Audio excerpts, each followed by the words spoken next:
Are you able to see the slides? Just say yes or no.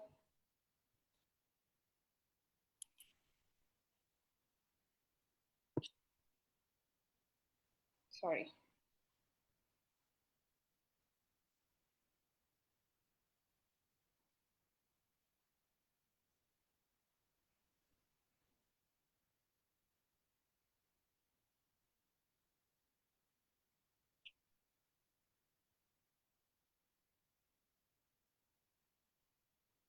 Okay, cool. Okay, guys, I'm going to start. So, what is Plab? So, Plab is objective structured clinical examination, which is testing your clinical skills, yeah, and not much of your knowledge, because what they say is that they have already tested your knowledge in Plab part 1. Okay, so now what they do need to know is how much you know clinically, and they want to test your skills. So that's why it's called an OSCE examination. And you have 18 stations, out of which you have two rest stations. And you know how it goes is like you have a reading time, which will vary from street and square, but you will have enough reading time. You'll have around 1.5 to 1 minute 45 seconds of reading time, and you can read the question and then get in, where you have 8 minutes. So after 6 minutes, you have a warning bell. Okay. So that's just a brief idea of how it is. And this will be held in the GMC building in Manchester. So how do you start your station and how do you end your station? So while you are starting the station, you have to sanitize. You have a sanitizer outside the door, so you have to sanitize, and then you have to greet the examiner, introduce yourself. Hello, examiner. I am so and so person. My GMC registration number is 788. This is. Please, may I proceed? This is how you're going to enter. So that itself, that's your first impression. So you have to be confident, and it is natural to feel anxious. Okay, but always remember your question, always, because you have to remember where you are, what you are asked to do, and who you are talking to. So you might go inside and you might see some patient's relative who's just very anxious and distressed and in distress, and then you know like and you're like, hello, I'm so and so doctor, how may I help you today? So you have to know the situation. Okay, suppose you are given a task of breaking bad news, and you have to go tell your someone's wife that they are in the terminal stage. You can't just go and cheerfully say, hello, my name is this thing. You have to understand that you have to catch their non-verbal cues. So if the patient is anxious and walking around, you have to first make sure that the patient is seated. Try to offer the chair. Until then, you don't sit. You have to also stand and talk to them. And then, like, is it all right if you have a seat? And then we can continue talking about it. They'll be like, oh, no, doctor, tell me, how's my husband? Tell me, is he going to die? So what you have to do that time is, I see that you're really concerned, and I can only imagine what you're going through right now, and it might be quite disturbing for you. But is it all right if you have a seat, and then we can talk about this? By the way, I'm Dr. Charlotte, and I'm one of the doctors here. That's how you have to prime the patient according to the situation. And some stations you have telephonic conversations, how to introduce you. yourself as, hello, I am Dr. Charlotte, one of the doctors in the GP clinic. Is this so and so person? Or you can ask their name, age, and confirm their address. And you have to say, if this line gets cut by any chance, is this a number to contact? And you also have to ask if this is the right time, because you don't want the patient to be driving and then you're saying, oh, your reports have come back, and then you have chest pain, or I mean, sorry, you have something like a myocardial infarction or something like that. You don't want to do some, or you have prostate cancer. Should first say, ask them, is this the right time to talk? Oh, no, no, doctor, I'm driving right now. Is it all right for you to keep the car aside and then have a chat with me? Or when is a comfortable time for you to talk to me? I would give you a call at that time. This is how you have to carry your station. You have to be loud, confident, and also take pauses. And your interpersonal skills will definitely count um, a lot, because that's the one that's going to decide, um, one of the main factors that's going to decide if you're going to pass or fail. And what we try to do is, after learning all the scripts and all the case scenarios, we just want to complete the station.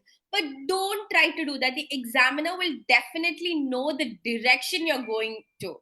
So you have to make sure that uh, you do it in your own pace. Don't try to complete the station. And before ending the station, always thank the patient and the examiner before completing the station, no matter even if it was good or bad. Just have that presence of mind to thank both of them. And don't forget to enter station without telling about the red flags, about the safety netting, or in the end you're in a hurry and you can't tell anything. They'll be like, and your 2 minutes bell is up, you can say that, I'm going to offer you some leaflets and pamphlets and some lines of help, so that you can read through this. And you can, if the patient needs something like a occupational therapy or a physiotherapy assistance, please do offer all that.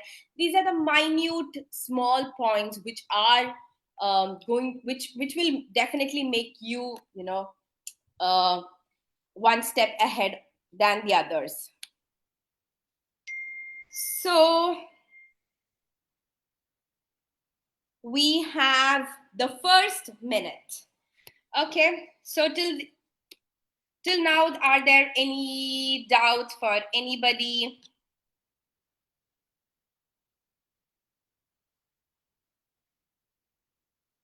Any doubts?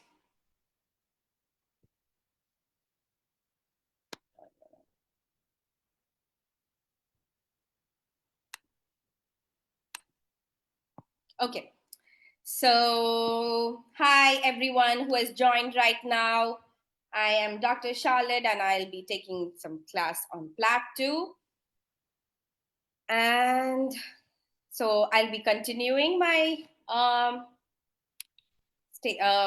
PowerPoint.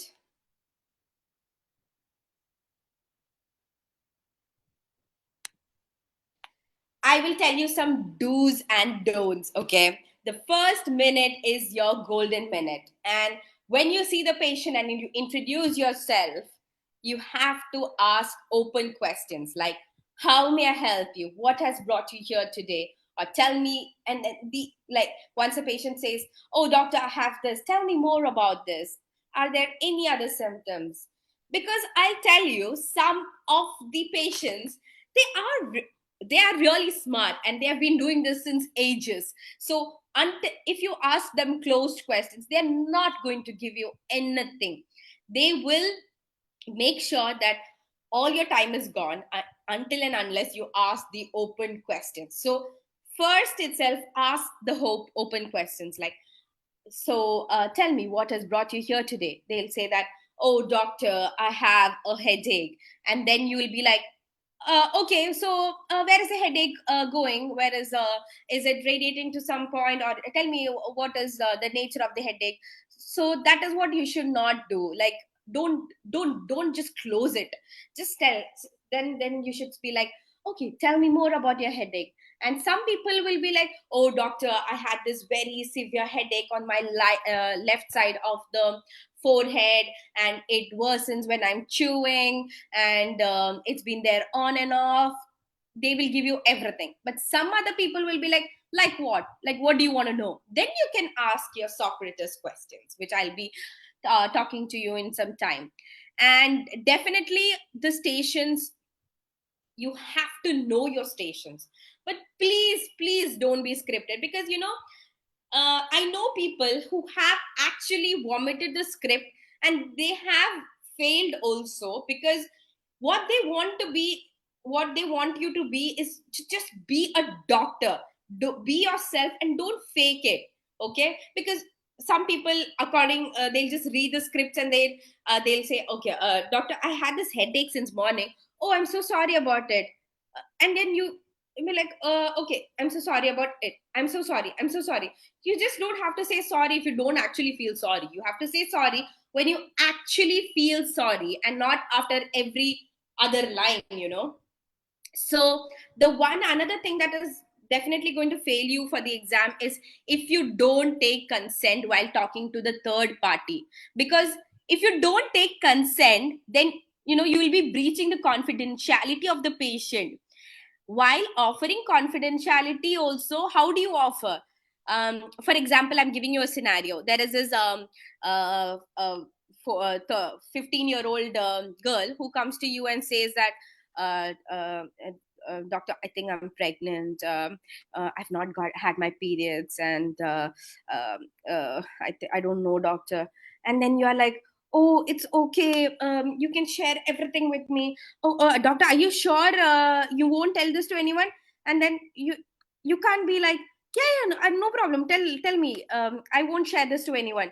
Because you're giving a false promise over there. What if the child says that, or the 15-year-old girl says that, i had um I had sexual intercourse with one of my teachers? Obviously you'll have to breach the confidentiality at that time, right? So please, when you offer confidentiality, you should say, this will be confidential between you and my team, until or till everyone is safe. So when you feel that someone's safety is being questioned, you have to breach the confidentiality.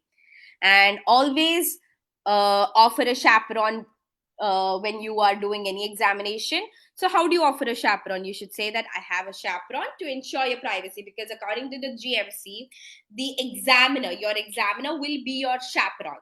So you don't have to ask them, shall I offer you a chaperone, or do you want a chaperone? You just say that I have a chaperone to ensure your privacy.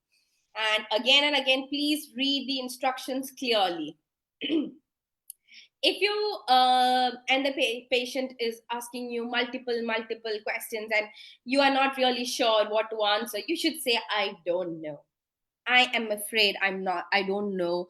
I shall get back to you after consulting with my seniors. And that is what they are looking for. They are looking if you are being a safe doctor. Because what we tend to do is we just tend to like complete the diagnosis, and then but if you are in query, it's okay, it's all right. All of us uh, can't diagnose everything at once. I'm not really sure about what this could be, but however, we'll run some more tests and also take some help from my seniors, so that we can come to the diagnosis. However, these are my few differential diagnoses. That's how you should take your stations. Don't let the emotions from your previous station ruin your next station. For example, my first station was prescription writing, and I could barely write anything because my hands were like shivering. So, but then I thought, okay, fine, it's okay. I have some more stations left. I have 15 more stations. I should not ruin them. And that's how you should carry on your next station. If the first station will be bad for everyone, okay? So after that, you should pull up your socks and say like, okay, we have 15 more stations and we have to clear all those. And that's why you should not panic when you see a new station. I had a new station, so at that time it's new for you and it's new for everyone. So what you have to be is just be a doctor. You have some case, and how would you treat that patient as a doctor? Just be that. Just be yourself. And one more thing is, please practice with as many as people possible, because you should not restrict yourself to like one or two people or even of the same national, because I learned a lot by talking to people from different nationalities, especially the interpersonal skills and everything. So that's one thing. And don't forget your universal precautions during examinations, when especially if it's a Siemens station and you enter, you should be like, I assume that I have taken all my universal precautions, and this is how you should do everything. And don't forget to notify the health authorities if it is a notifiable disease, because sometimes they will give you some notifiable disease, and then um, it will you will have to say that I have to notify the health authorities regarding this. And these are some of the notifiable diseases: meningitis, encephalitis, acute gastroenteritis, acute infectious hepatitis, TB, measles, mumps, dengue, hemolytic uremic syndrome, and typhoid. You can just make a note of these. So, three key points to remember is data gathering, clinical examination investigations, and IPS, that is interpersonal skills. And you should also see how this disease has an impact on their life, what the NHS can do to help. So now let's move on to history taking, and I would first start with I would want to start with CVS, and then we have Socrates for pain. So, are you guys aware of Socrates? Is it possible to unmute yourself and say yes or no? No? Yes. Oh, great. So, I have some people with so let's move to Socrates. Okay. Site, onset, character, radiation, associated symptoms, time, exacerbating and relieving factors, and also the severity. And other symptoms that if it is a cough or a shortness of breath, you have OD-para, which is onset, duration, intensity, progression, aggravating factors, relieving factors, and associated symptoms. Yeah.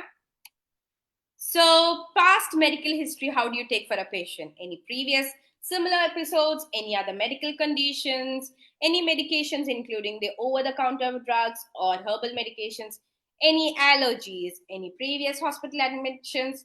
Then you can move on to their family history, any significant family history that I should be aware of. Lifestyle. So before asking the lifestyle questions, you might be asking some sensitive questions, and you don't have to take their permission, because you just have to, but you should just tell them, I'll be asking you some questions regarding your lifestyle. Then you can just continue. Do you smoke? How much? If they say yes, so what do you smoke? How much do you smoke? Since how long have you been smoking? Sometimes, they're very smart. Sometimes they say, no, I don't smoke. Then we're like, have you ever smoked before? Yes, doctor, I stopped smoking just like, 1 week back. Is that relevant? Yeah, definitely. So alcohol also, you have to ask the same questions. How do you What do you take? How much do you take? How often do you take? If you stop taking, do you have any problems? And in the diet, you can ask, do you include any fruits and vegetables? How is your diet? Physical exercise, do you get any time for any physical exercise? Personal questions will be sexual, recreational, drugs, social, like travel, occupation, and living conditions. So please spend your time for all these questions.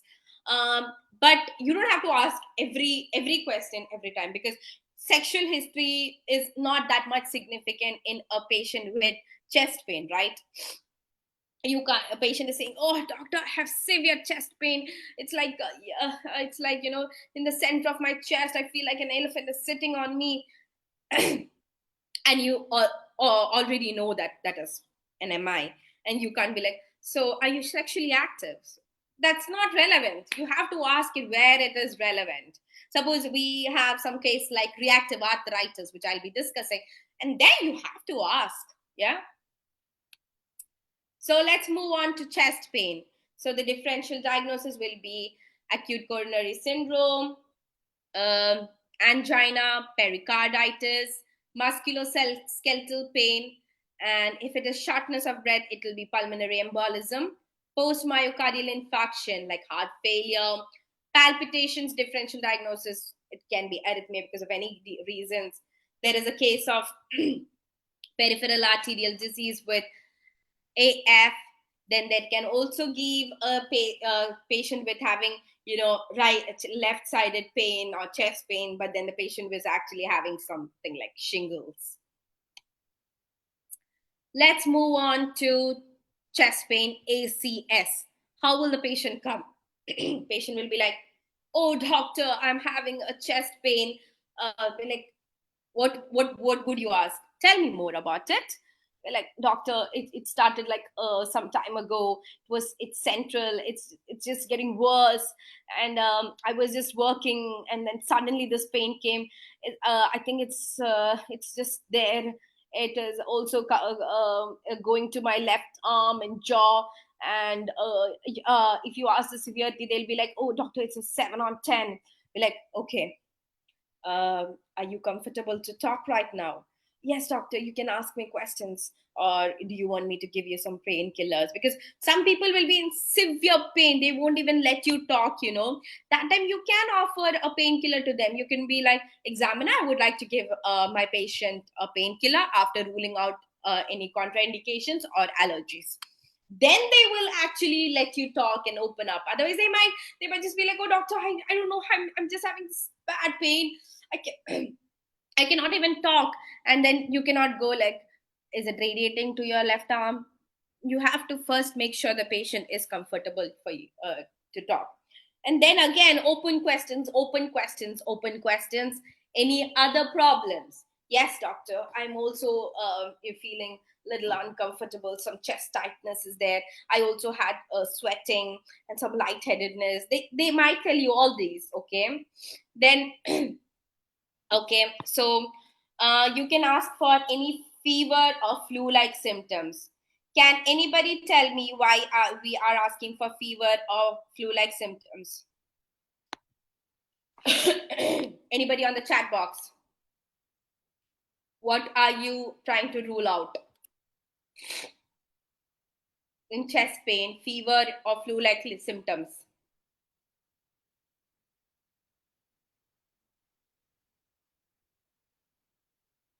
Very good.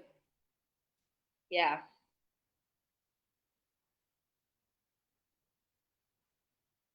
So, yeah, it's pericarditis, okay?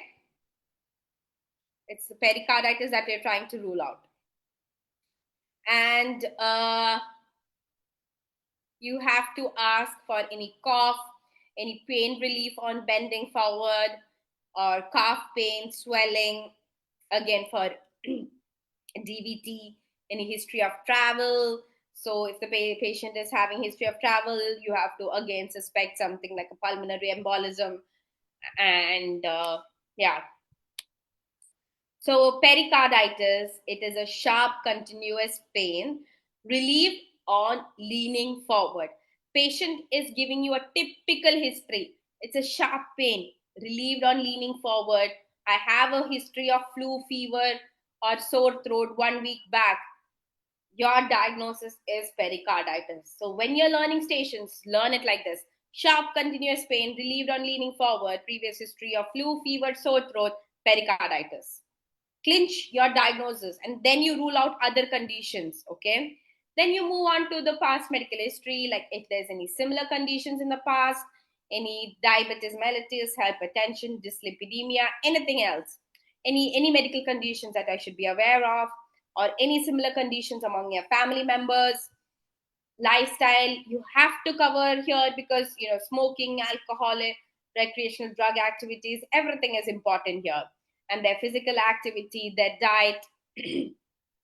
So psychosocial, for every case you should be like, who do you live with, where do you work, are you under any stress, all these you have to do. And after you cover all this history, say that you will be doing a general physical examination. By will be checking your vitals. I will also be doing some investigations like ECG. Some I will be sending some special tests like cardiac enzymes to see how they are. And we can also do a jelly scan of your heart, that is a 2D echo, to see how it is.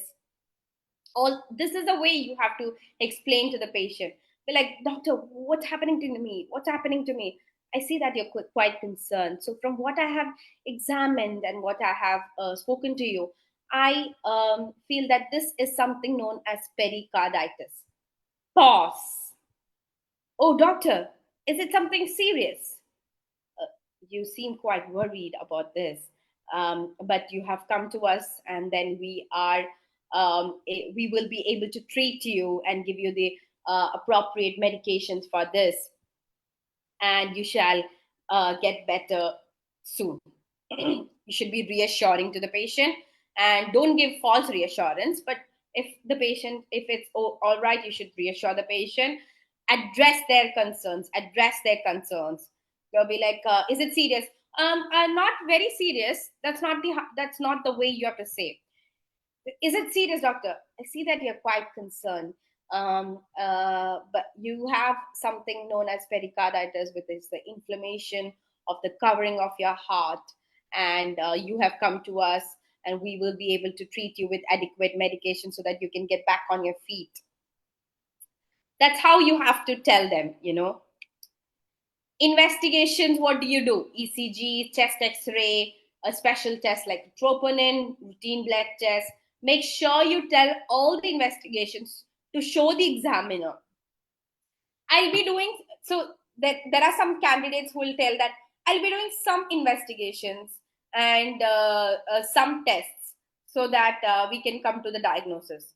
The examiner will be listening to you, to what you're saying. So these investigations are for your examiner to know that you know the thing. That's how you have to present. So, what will you give for ACS? Your aspirin, your GTN, lifestyle modifications, and don't forget to safety net the patient, especially if it is a condition like this. You have to say, in case of any severe chest pain which is radiating to your left arm or your jaw and with severe sweating, please go to the A&E immediately after calling the ambulance. Okay, and for these conditions, your differential diagnosis will be angina, pulmonary embolism, pericarditis. It can be even a GERD, and or pneumonia. So, in this particular case of pericarditis, what would you give? Some anti-inflammatory medications, yeah, some NSAIDs. But if it's more than 14 days, you can give colchicine, which will improve the outcome and reduces the chance of inflammation. And even if it's still not improving, then you can go to steroids. So you can slowly tell the patient, like, I'll be giving you some medication which will reduce the inflammation of your heart, which are known as NSAIDs or non-steroidal anti-inflammatory drugs. If not improved, we can give you some other medications. You do not have to vomit out whatever you know. Check the time, give give just the appropriate information that they need. That's enough. They don't want you to be all doctor or very informative over there. You have to say in simple layman language. Don't use jargons. Then you have to always say follow up. Don't forget to end your station without these things: safety netting and follow up with your heart specialist and your GP. So next case scenario we'll have is shortness of breath, which is pulmonary embolism. So here also again you have OD para, which is sudden, continuous, and if there is any pain, you have to ask Socrates, and you have to ask about associated symptoms like any pleuritic chest pain, pain anywhere else in your body, that way you're trying to rule out DVT, because you know DVT is one of the causes for pulmonary embolism. Yeah. And again, you have to rule out cancer symptom. Always look at the age of the patient, okay, and then rule out cancer symptoms. So what are the questions that you will ask for cancer symptoms?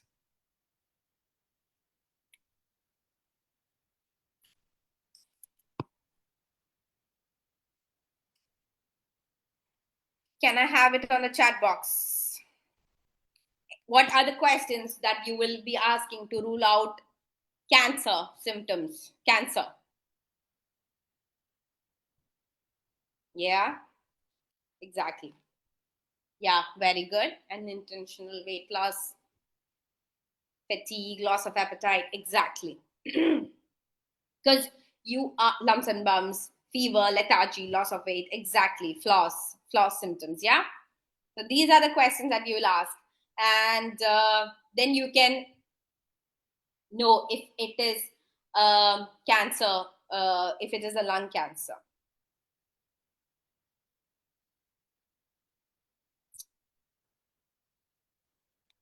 Yeah. So past medical, rule out pneumonia, how? By asking simple flu or fever.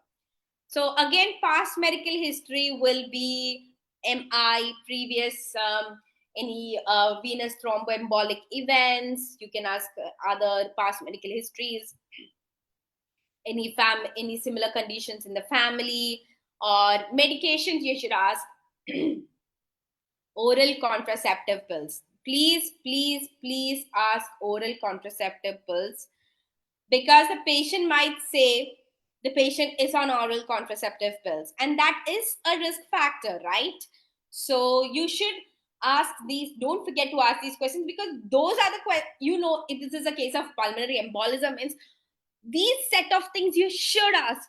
Don't forget travel history, don't forget the medication history, because they will give you OCP. Don't forget to ask if the patient is pregnant. Ask the patient's LMP. You have to ask the risk factors like smoking, alcohol. All these are the questions you should not forget to ask. Okay. In pulmonary embolism, sexual history is not very important, but you should ask about LMP if the patient is pregnant, if the patient is on any OCPs. OCPs are the risk factors, right? And travel history also. They might say yes, positive for both these questions. And investigations will be D dimers, ECG, chest X-ray, and you should tell about every investigation to the patient in a very very layman term. We will be doing some special tests like the D dimer, which by which we'll know if there has been any clot. Okay, they'll ask, doctor, is it serious? I see that you're concerned. Yes, it is serious, but however, we'll be starting you the treatment immediately to prevent any further complications. Here, you cannot give any false saying that, oh, it's not serious. Or you can also be like, you should not be like, is it serious? Yes, it is serious. I see that you're concerned. Um, it is serious. However, we will be starting the treatment immediately to prevent any further complications. See how nicely it is being put. And definitely, the patient will be convinced by this. And then they be like, why did I get it? Like, you mentioned that you were taking some OCPs. You also mentioned that this has happened for your mother or father. And or you can say that you did mention that you have a long travel history, so this could be the cause for this. And be like, can it be something else? Well, you cannot always be sure about everything. Yeah, you should be like, yes, we shall do more detailed investigations to rule out other conditions. This is how you should answer, by not just saying a blunt yes or a blunt no. You should be very diplomatic in your answers. Yeah. And how do you manage PE? Oxygen, IV access to monitor closely, analgesia.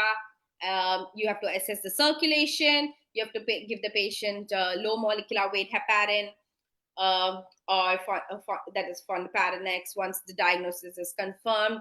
and vitamin K antagonists confirmed case for if it is a confirmed case for 3 months, you have to get. So, guys, any doubts so far?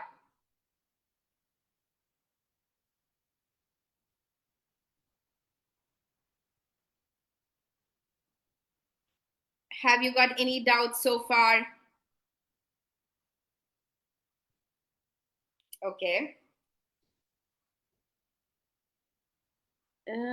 Hemoptysis. I see a hemoptysis. What is it about hemoptysis?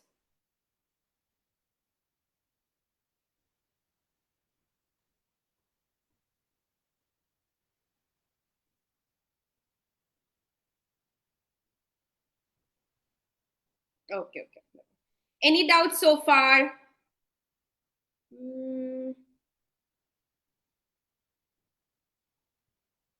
okay, no. You can put a yes or a no on the chat box so that I'm aware that everyone's there in the class. Okay, good.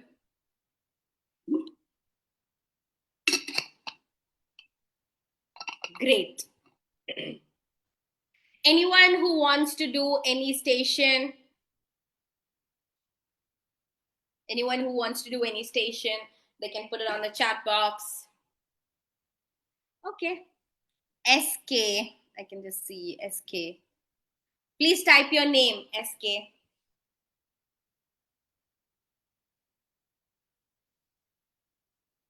Sony.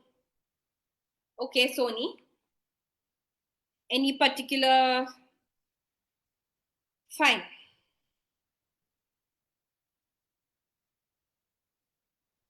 Can you unmute yourself? Yeah, fine. Hi, Sony. How are you? I'm good. How are you? I'm fine. Okay, great. So we can do a station, okay? Sure. And I'll be giving you the question. It's chest pain. I Mhm. mean, it's CVS itself, okay? Okay. So you are FY2 in A and E, Mhm. okay? You can take my name, or it's Charlotte Shabu, age 27, presented to the hospital with chest pain. Okay. Please talk to the patient, take history, discuss your initial plan of management with the patient. Okay. Okay, so you have 1 minute to think. Mm.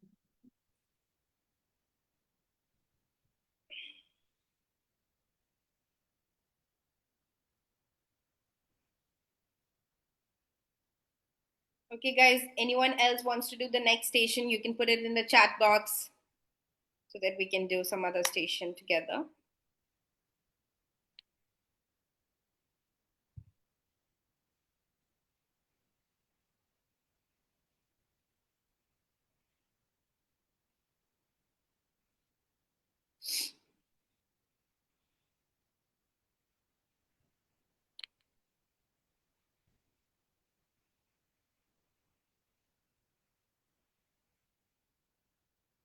Okay.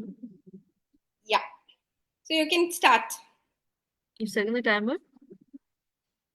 Uh, okay, I'll set the timer and at 8 minutes timer is your time starts now. Hello, good morning. Good morning. My name is Dr. Soni. I'm one of the doctors here in this emergency department. Can I please confirm your full name and age? Doctor, I'm Charlotte Shabu and I'm 27 years old. Okay, so how may I call you? You can call me Charlotte. Nice to meet you, Charlotte. Yeah, hi. Okay, so what brought you here today? Oh, doctor, I have this bad chest pain, doctor. Is it okay to talk at the moment?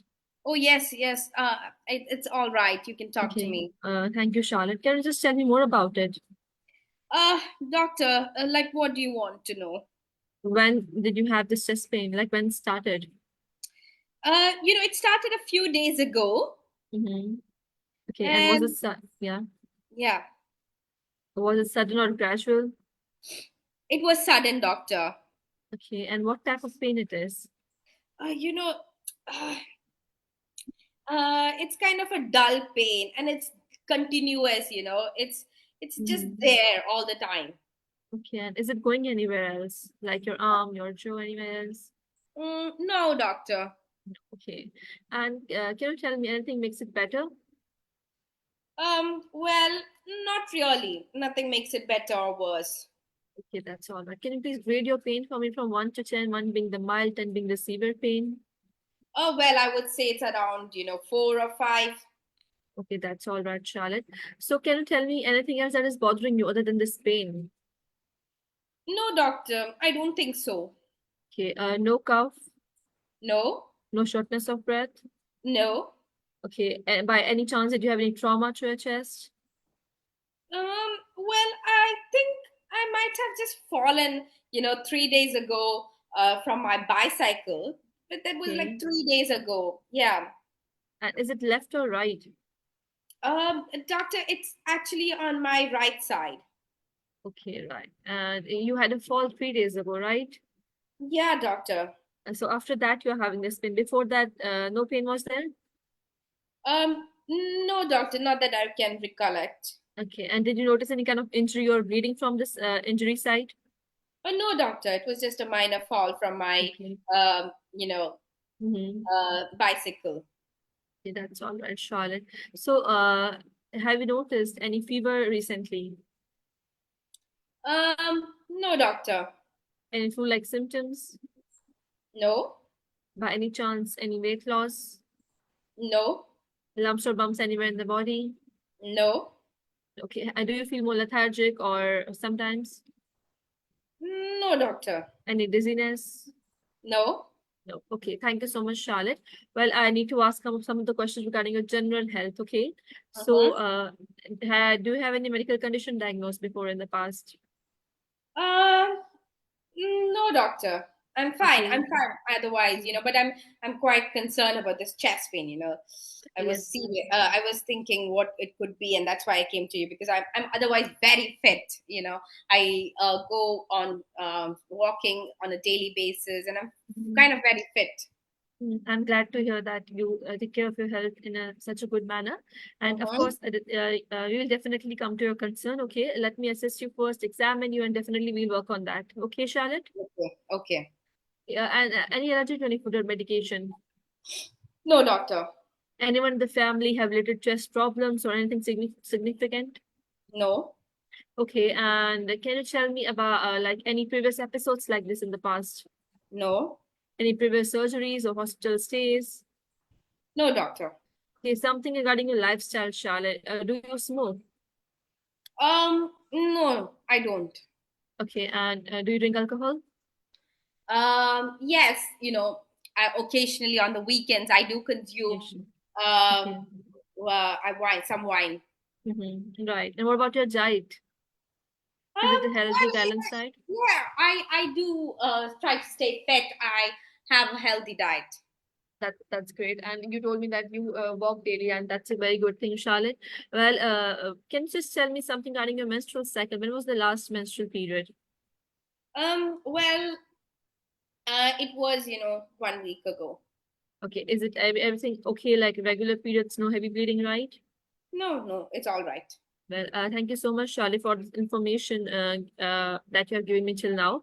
Now, I would like to check you some of the observations, like your blood pressure, your pulse, your temperature. Okay, I would like to examine your chest. I will see and hear for the chest sounds as well. Okay, and Inspection, chest moving bilaterally, symmetrically, no sign of any trauma or injury. No, palpation is normal, percussion is normal, auscultation is normal, mhm, and blood tests are waiting.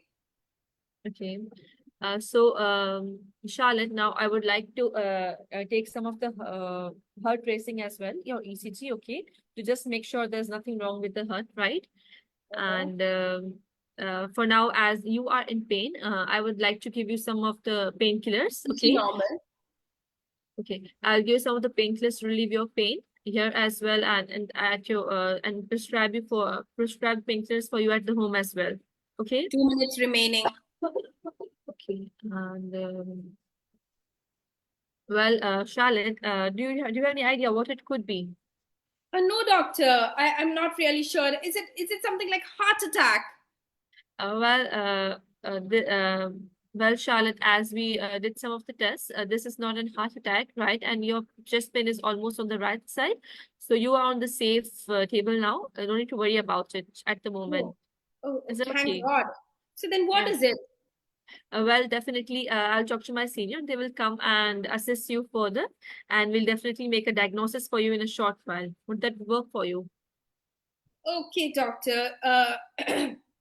So are you going to give me something right now? Pain. You're gonna give me Yes, some painkillers. yes, definitely. I'll give you some of the painkillers at here in the department, and also I'll prescribe some of the painkillers to take at home as well. Okay, I'll give you some of the leaflets that may contain some of the red flags that if you feel if you have fever and shortness of breath, any cough that is not going, any blood in your cough, just come back to us at that moment. All right, Shole?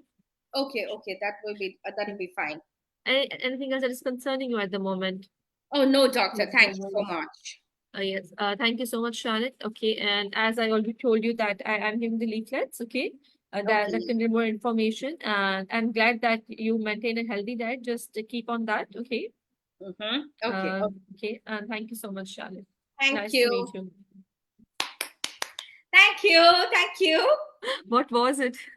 It was just a musculoskeletal pain because I fell Okay. down. Okay. Right. That's Oh, okay. you did well. You did well. So, guys, how was it? How did she do? How did you find it? Comments? Any comments? It was good. It was good, Sony. It was Thank good. you. Yeah. So what I felt is that you forgot to ask about the site. Please follow the Yeah. Socrates in that site. Don't miss out the site because it was quite later on. You asked me Yeah. where. Yeah. I just reminded you later. Yes, exactly. And then the structure that will come with practice, uh, Hmm. past medical history, lifestyle, psychosocial. Don't mix it up. Everything should go in that order. That was another one point. And here, I think you understood that I fell down, and because it would be probably because of that, right? Yeah, but I didn't like have a clue what to name it. Like Yeah, this you can pain just didn't say come in my that mind. you mentioned that you had a fall, and that it could be because of that, Yeah, and I should have mentioned. yeah, simple musculoskeletal pain, Hmm. or something like a costochondritis. Yeah. Just say that because of that, but don't worry because your ECG has come out to be normal. Yeah, you can reassure the patient that your ECG has come out to be normal. However, we are awaiting some more tests, and we will see that. But this more likely looks like a simple musculoskeletal pain, which shall be relieved on some rest and some painkillers. That's it. Yeah. Good, good. So we'll move on to the next topic. Yeah. Hmm. Okay. Okay, guys.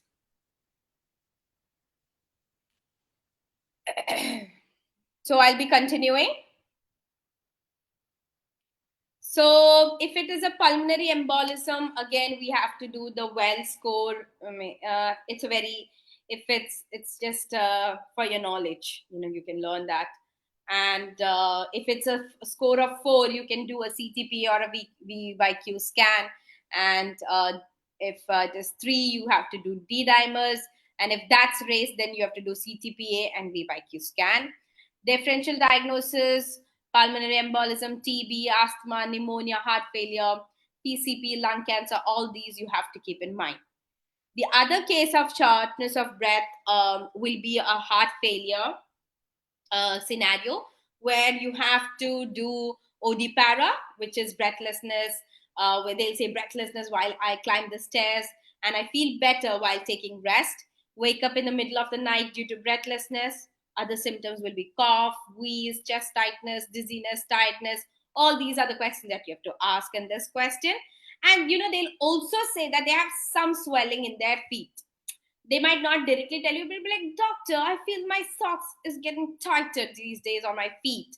That's the clue for you saying that this is a case of pedal edema. And past medical history, any similar episodes, any other conditions, uh, they will say, yes, doctor, I had a heart attack few years back, and how was it managed? Oh, they gave me some medications. And are you taking them? Oh yeah, I used to take them, but then they used to give me this bad cough or some other side effect. That's why I stopped it. Oh, was it advised by your GP to stop? Oh no, doctor, I stopped it on my own. We're like, okay, so that's the reason for you. Now this is a case of heart failure because they have not been taking their medications regularly. You have to ask them. You have to keep asking them, who are you taking? They'll say, yeah, they gave me some medications. Are you taking them regularly? Oh no, doctor, I miss them sometimes. All these are the clues that this is a case of heart failure. So, and family history, they will say that the father had MI or something like that. And here, definitely, you have to ask about lifestyle and psychosocial. Then examination, you should say that I will be doing some general physical examination by examining your chest, abdomen, heart, lungs, some investigations like special cardiac enzymes, some chest x-ray, ECG, an ultrasound of your heart, which is the 2D echo, and we have to give them some beta blockers and AC inhibitors. So while telling the management, we should say like this, like, we have medical and non-medical management. The medical management is like this, the non-medical management is like this. You have to give them on their plate because you might not have the time to list everything. So in that case, you have to say, which one would you like me to talk about first? That's what you have to say, because the examiner knows that, okay, you know the thing. Then some cases will be there with palpitations, and that time they'll just say that I have some weird, funny sensation in my chest. Like, so what is it?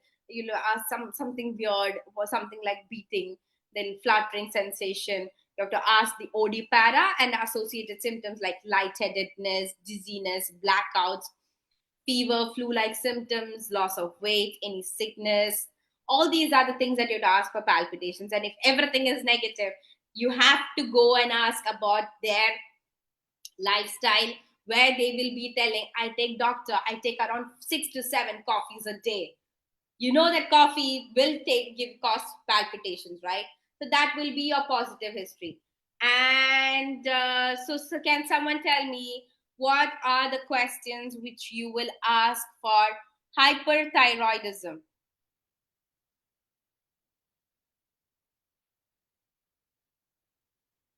Yeah, even, yeah, Sony, you could have asked also the eyes, like, you could have asked like, what do you think this is a bit earlier?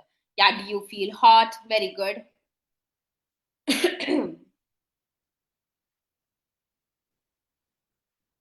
Yeah, tremors, weight loss, heart racing. Exactly. So, hypothyroidism can also cause palpitations. And any more differential diagnosis? Can anyone list some more differential diagnosis for palpitations? Palpitations other than hyperthyroidism. What can you think? Anemia. Very good. Any more?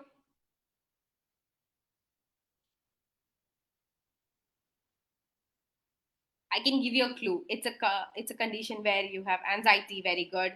AFib. There is one endocrine condition. Can anyone tell me what that is? Oh, yeah, someone has mentioned that pheochromocytoma. Yeah, yeah. Someone named ABCD, I think. Okay, so yeah, pheochromocytoma, exactly. That all these are your differential diagnoses, okay? So, yeah, these are your differential diagnoses. Next, let's go to rheumatology. And does anyone want to practice a rheumatology station with me? You can put down your name. I will be taking short idea about what this could, what the, how to go about roommate stations, and then if someone wants to practice with me, they can put down their names. Don't just this is the only way that you can uh, clear Plab 2. That's by practice, practice, practice, practice. Okay. So the topics will be rheumatoid arthritis, gout, PMR, chronic fatigue syndrome, carpal tunnel syndrome, reactive arthritis, decurvain, stenosynovitis, Raynaud's phenomenon. I'll not be discussing everything, but I'll be discussing the main points. So there'll be a patient who's having complaints of pain in both hands. Doctor, I have severe pain on both my hands. Where is it? It's site. Where? Fingers, wrist. You have some differential, that is rheumatoid arthritis um, or something like psoriatic arthritis. These are your differential diagnoses. Since how long are you having this? I'm having this since 6 to 7 weeks. So it's something like chronic. So it is not a trauma or a acute condition. So did it start? When did it? How did it start? It was sudden and it was continuous. How was the pain? It's a dull pain. And how is it relieved? It is relieved on ibuprofen, doctor. So now with see, you have to learn in such a way that the patient gives you this much information. This is the diagnosis. Now this is the diagnosis. Now you have to rule out other conditions like, do you have early morning stiffness? Yes, doctor, I also feel stiff. Do you have rashes? Why do you ask rashes in this question? Why do you ask for rashes?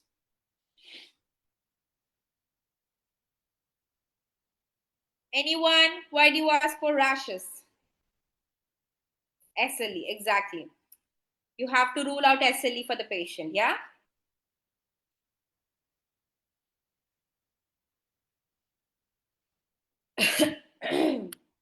So again, rheumatoid, you have to ask about fever, flu-like symptoms. Sometimes it might be something like a septic arthritis, any tiredness, lack of energy, because all the connective tissue disorders will have some sort of tiredness or lack of energy. Then you have to ask them, any problem with your eye? Let's see if someone can answer this. Any condition which related to the eye, which is related to rheumatoid arthritis, put in the chat box. Let's see if we can get this right.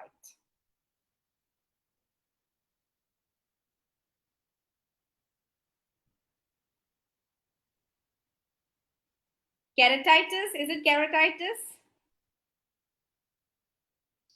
Anterior uveitis. It's more related to ankylosing spondylitis. Mhm. I'm asking about the eye condition. Eye condition related to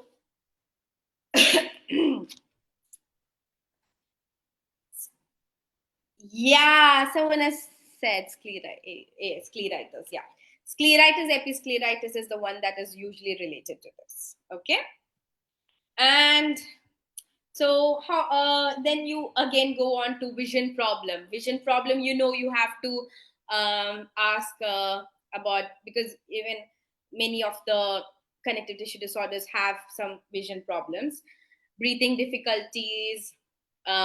You have to ask about their past medical history, lifestyle, psychosocial. Everything is uh, uh, as per the routine.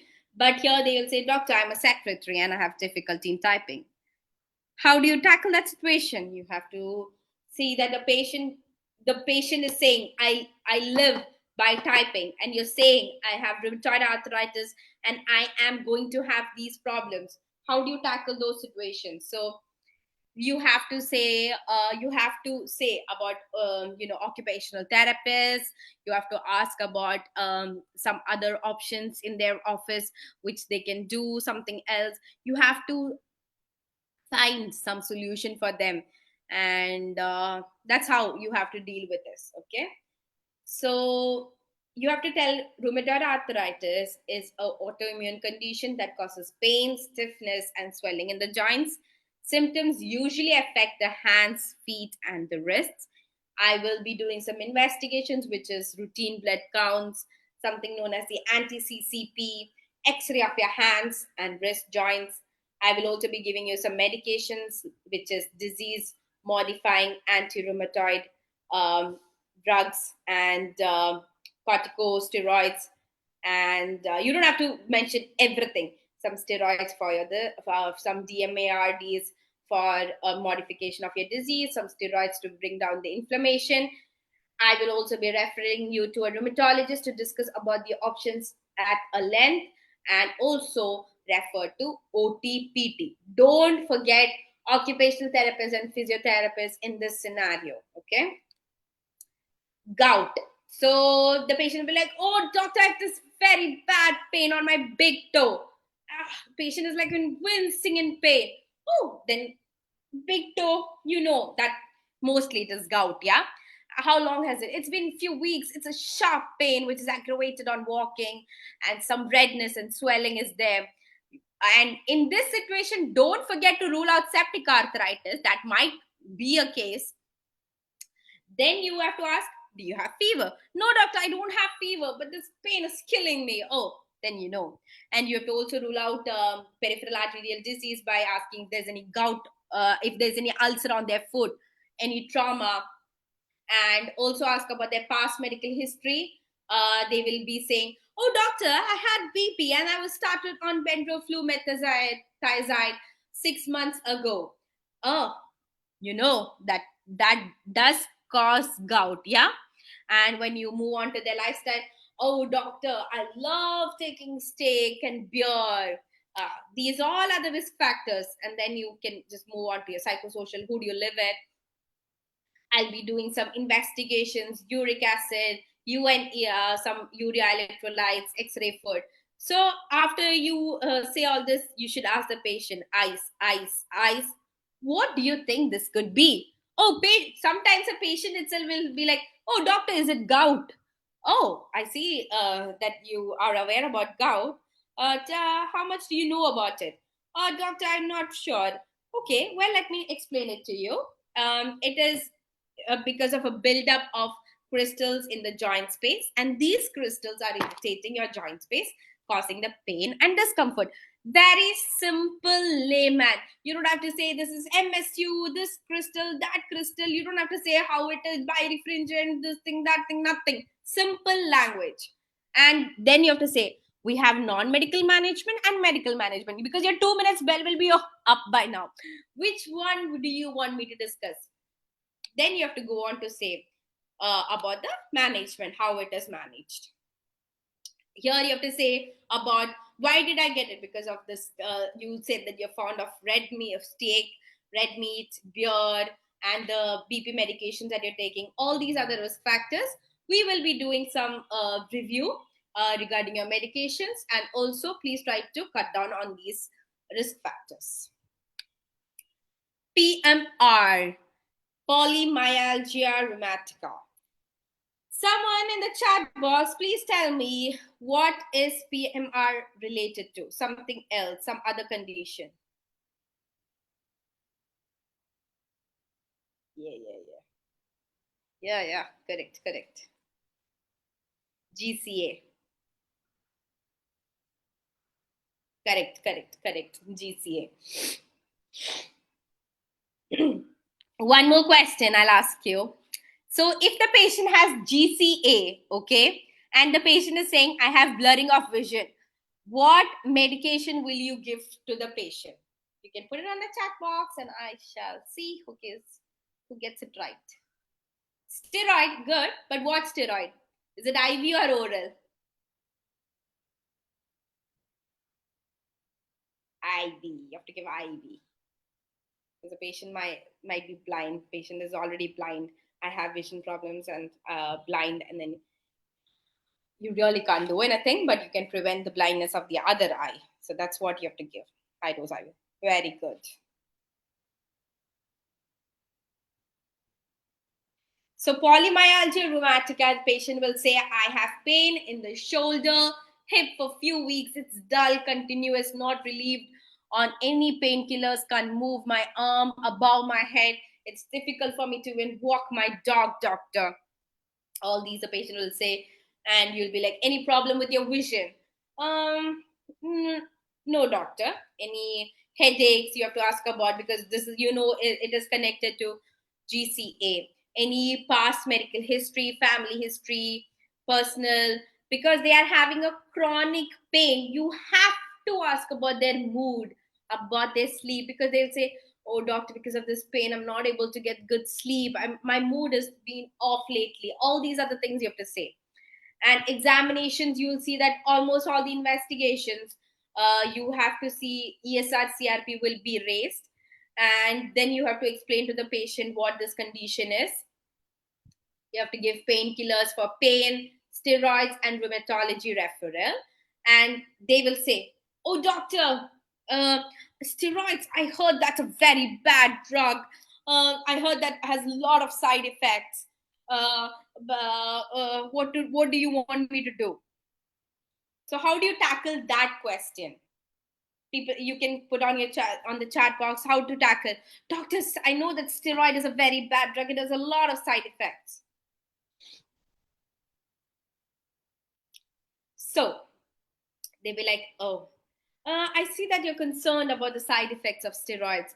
Are you aware of any of the side effects? No, doctor, but then I've heard they have a lot of side effects. Okay, yes, steroids do have some side effects.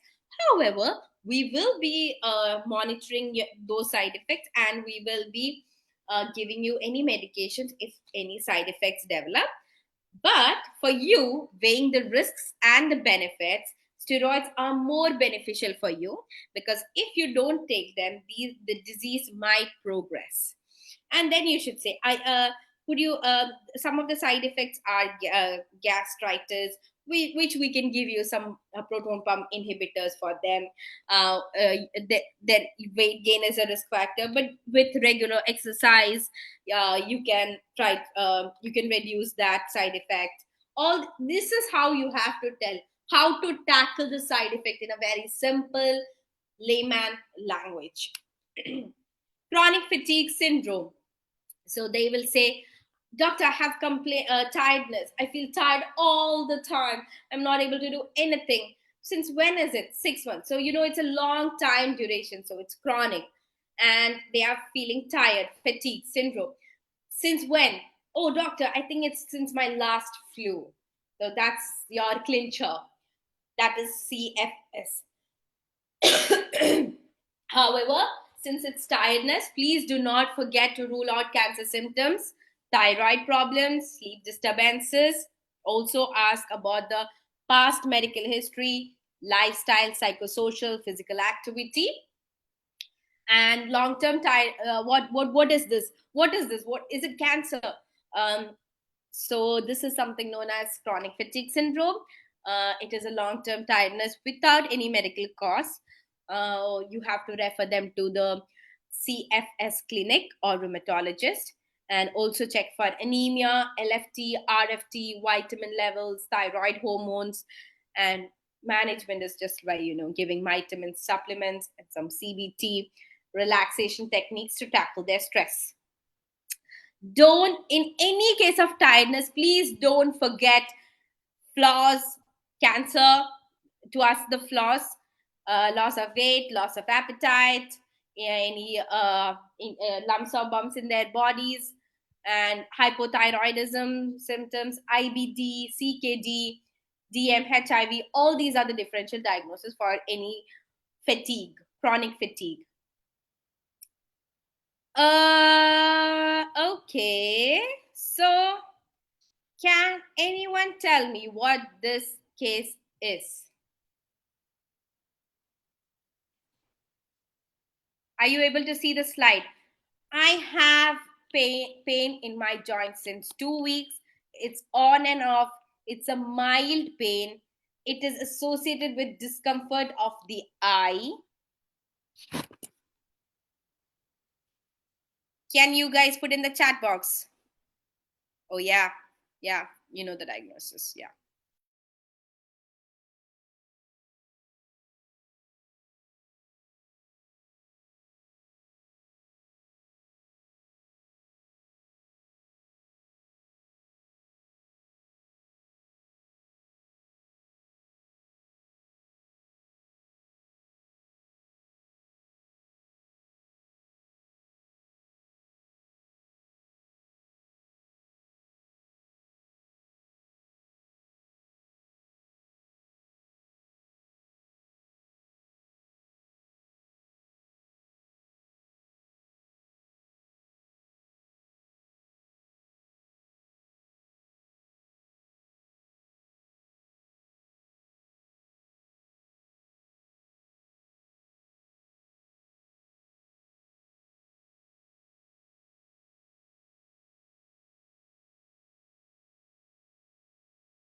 Are you able to hear me?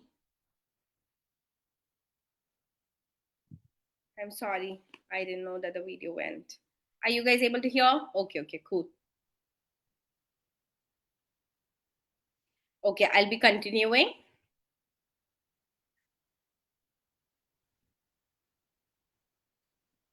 Okay. So, yeah, this is how you have to take the sexual history. Are you sexually active? Are you in a stable relationship? Do you practice safe sex? All these are the questions that you have to ask, okay? And when was the last time they practiced unprotected sex? Examination, you have to check the vitals, musculoskeletal system. How do you check for this examine? Yeah, you should say that I'll be having a look, feel, and I'll be asking to move. I have a chaperone to ensure your privacy. At any point, if you have any discomfort or pain, please don't feel free to stop me, and I shall be as gentle as possible. So usually, the reactive arthritis affects the weight-bearing joints in an asymmetrical fashion. Management, you should be like, this is a temporary condition. It's just a flare up of the joints because of the when your immunity starts acting up against your body. And for this, we will be giving you some medications for symptomatic relief, like NSAIDs, steroids. And then if they have eye symptoms, you can offer them eye drops and some DMRs. And then the eye symptoms shall resolve in 2 weeks. So, can anyone tell me a common organism that causes reactive arthritis?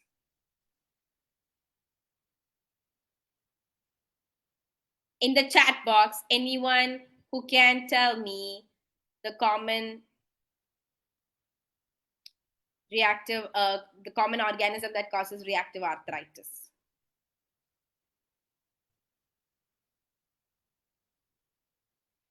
Yeah, yeah, yeah, chlamydia. Yeah, good. Okay, so yeah, and then the next will be a case of Raynaud phenomenon. The patient will say, "Oh, doctor, I have some color change on both my hands, and it feels some pain is there when it's just on and off, and it's been there since few hours. What makes it worse? The cold weather. Oh, it's when I go out in the cold, my hands turn like pale, and then I feel it's very painful." You have to ask fever to rule out any trauma. You have to rule out any trauma, joint pain. You have to ask to rule out any rheumatoid arthritis. You have to ask for rash. um, you have to check for any pain behind your eye, any hard or thickened skin, numbness of your hands. You have to also check for the past, all these negative history. Once you rule out, go for the past medical history, family, lifestyle, psychosocial. And that when you move on to the investigation, general physical examination, routine blood investigations, renal functioning tests. And how do you say the patient has Raynaud's? You should just say it is a common it's a common problem, and it is usually does not cause severe problems. You can often treat symptoms by keeping yourself warm. However however it can be a sign of something more serious condition. Yeah, it can be secondary to some other rheumatological condition as well. Yeah. So again, here you have to say we have management for this, medical and non-medical. Which one would you like me to discuss first? Oh, doctor, can you tell me about something non-medical? Please do keep your home warm, wear warm clothes during the cold weather, exercise regularly, eat healthy, do not smoke or do not have too much of caffeine. Medical management, if the symptoms worsen, when we can give you some calcium channel blocker medication like nifedipine. Okay, this will help with your symptoms. Don't forget safety netting, like saying that if the symptoms are worse or you feel one side of your body is weak, or any joint pain, stiffness, skin rash, muscle weakness, all these, please go to the GP. So guys, that's it. We are done with the PowerPoint. How do you think the class was? And I heard it on the chat box. How do you think the class was? Oh, okay. Okay.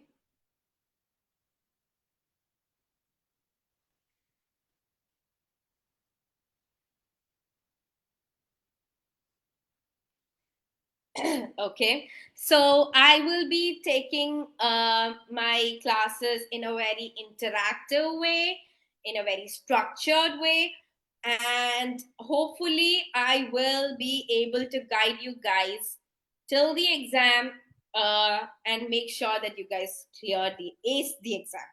Not just clear, ace the exam.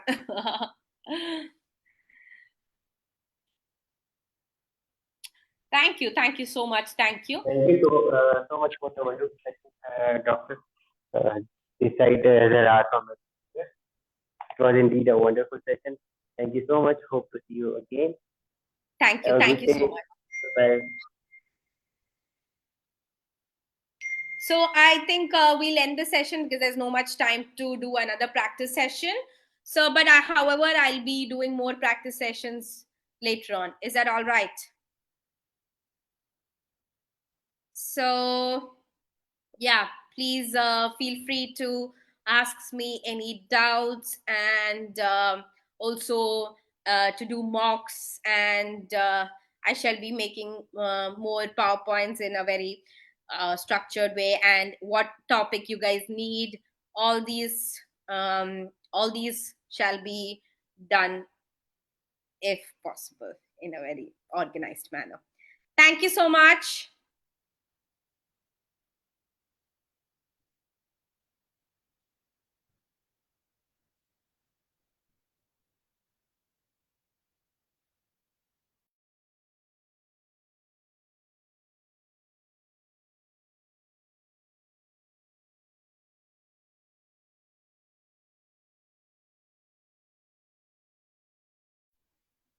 Yeah, you can contact to the number that is given by Minhel for booking box